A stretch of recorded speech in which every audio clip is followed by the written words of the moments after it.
আমি খুব চাচ্ছিলাম এবারে একটু একটু অন্যরকমভাবে ভিন্নভাবে সবার সামনে আসতে। যখন আমি জাস্ট টার্ন করে আমি সবার দিকে তাকালাম, আমার আমার কোনো আমি সমস্ত নাচের মুদ্রা-টুদ্রা সবকিছু হারিয়ে ফেলেছিলাম। আমি যখন স্টেজে উঠছিলাম তখন আমি সামনে দেখেছিলাম যে এক টুকরো বাংলাদেশ। আমি খুব চাচ্ছিলাম এবারে একটু একটু অন্যরকমভাবে ভিন্নভাবে সবার সামনে আসতে একটা পারফরমেন্স নিয়ে যেটার আমি আমার অনেক সাহস নিয়ে আসলে তাদের সাথে আমার আইডিয়াটা শেয়ার করেছিলাম। আমার খুব ইচ্ছে করছিল যে এরকম একটা পারফরমেন্স করার জন্য।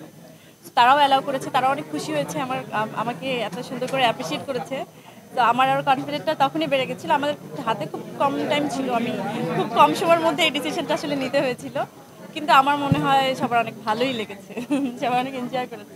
একটা সত্যি কথা বলবো, আপনার খেয়াল করলে হয়তো বুঝতে পারবেন, আমি যখন স্টেজে উঠছিলাম আমি জানি না এই ফিলটা আমি কিভাবে আপনাদেরকে বোঝাই। যখন আমি জাস্ট টার্ন করে আমি সবার দিকে তাকালাম, আমার কোনো আমি সমস্ত নাচের মুদ্রা-টুদ্রা সব কিছু হারিয়ে ফেলেছিলাম। কারণ আমি এতগুলো চোখ দেখছিলাম, আমি এই সাউন্ড সবার সামনে, সবার সাথে এত মানুষের সামনে যে এইরকম এই মিউজিকটা আসলে বাজবে, তখন আমার মনে হচ্ছিল আমি শুধু গানটাই শুনি। আমি নাচতে পারছিলাম না তখন। তখন আমার মনে হচ্ছিল না আমি তো নাচবো। তখন আবারও স্টার্ট করেছিলাম। আপনারা খেয়াল করলে হয়তো বুঝতে পারবেন যে আমি প্রথমে কিন্তু থমকে গেছিলাম। কারণ এই যে মিউজিকটার মানে এই সুরটা, এই টানটা আমরা একদম ছোটবেলা থেকে শুনে শুনে বড় হয়েছি তো। তো এটার মধ্যে কোথাও একটা আমাদের মানে প্রাণের খুব কাছের একটা গান, তাই না?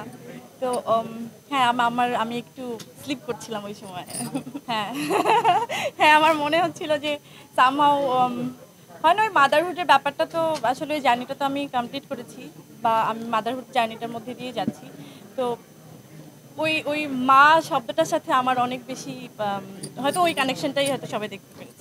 Double million offer Walton fridge কিনে পেতে পারেন 20 লক্ষ টাকা, রয়েছে কোটি কোটি টাকার নিশ্চিত উপহার। আমি ওখান থেকে বেরোনোর সাথে সাথে সবাই যেভাবে আমাকে জড়িয়ে ধরছিল যে মানে দেখেন, শুধু আমি তো পারফরমেন্স করিনি, প্রত্যেকটা লোকরাই কিন্তু আপনারা করেছেন। সবাই যেভাবে আমার পারফরমেন্সটার সাথে ছিলেন, এর থেকে বড় পাওয়া কিছু হতে পারে না। আমি ওটাই চেয়েছিলাম যে ওরকম কিছু একটা হোক, যে মানুষ যেটা হয় না যে ডানা কাটা পরিয়ে আমি যেভাবে আসলে পারফরমেন্সগুলো করা হয় ওর থেকে একদম ভিন্ন রকম কিছু নিয়ে আসাটা একটা চ্যালেঞ্জ ছিল। না, ওখানে তো ওই হয় না যে আমি কাতারে গেছি তো ঠিক আছে, কিন্তু আমি যখন স্টেজে উঠছিলাম তখন আমি সামনে দেখেছিলাম যে এক টুকরো বাংলাদেশ।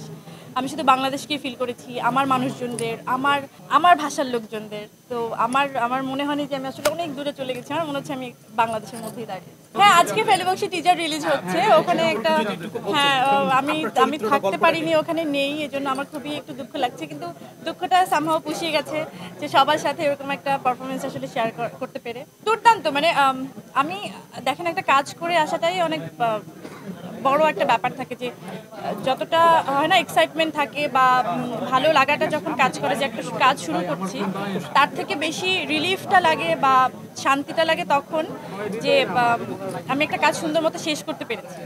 তো এখন বাকিটা আমি তো কনফিডেন্ট, আপনাদের ভালোবাসা নিয়েই সারা জীবন আমি কনফিডেন্ট, এটুকু বলতে পারি। রঙ্গিলা কিতাবের যেভাবে আমি সবাইকে প্রমিস করেছিলাম যে ক্যারেক্টারটা সবাই পছন্দ করবেন, সবাই অ্যাপ্রিসিয়েট করেছেন, আমি কৃতজ্ঞ। আমার মনে হয় ফেলুবকশীও ওরকম আপনারা সবাই পছন্দ করবেন ক্যারেক্টারটা, একদম ডিফারেন্ট ক্যারেক্টার। নানা রকম কাজ আপনাদেরকে উপহার দেবো, সুন্দর সুন্দর, দারুণ দারুণ, আর আপনারা অ্যাপ্রিসিয়েট করবেন।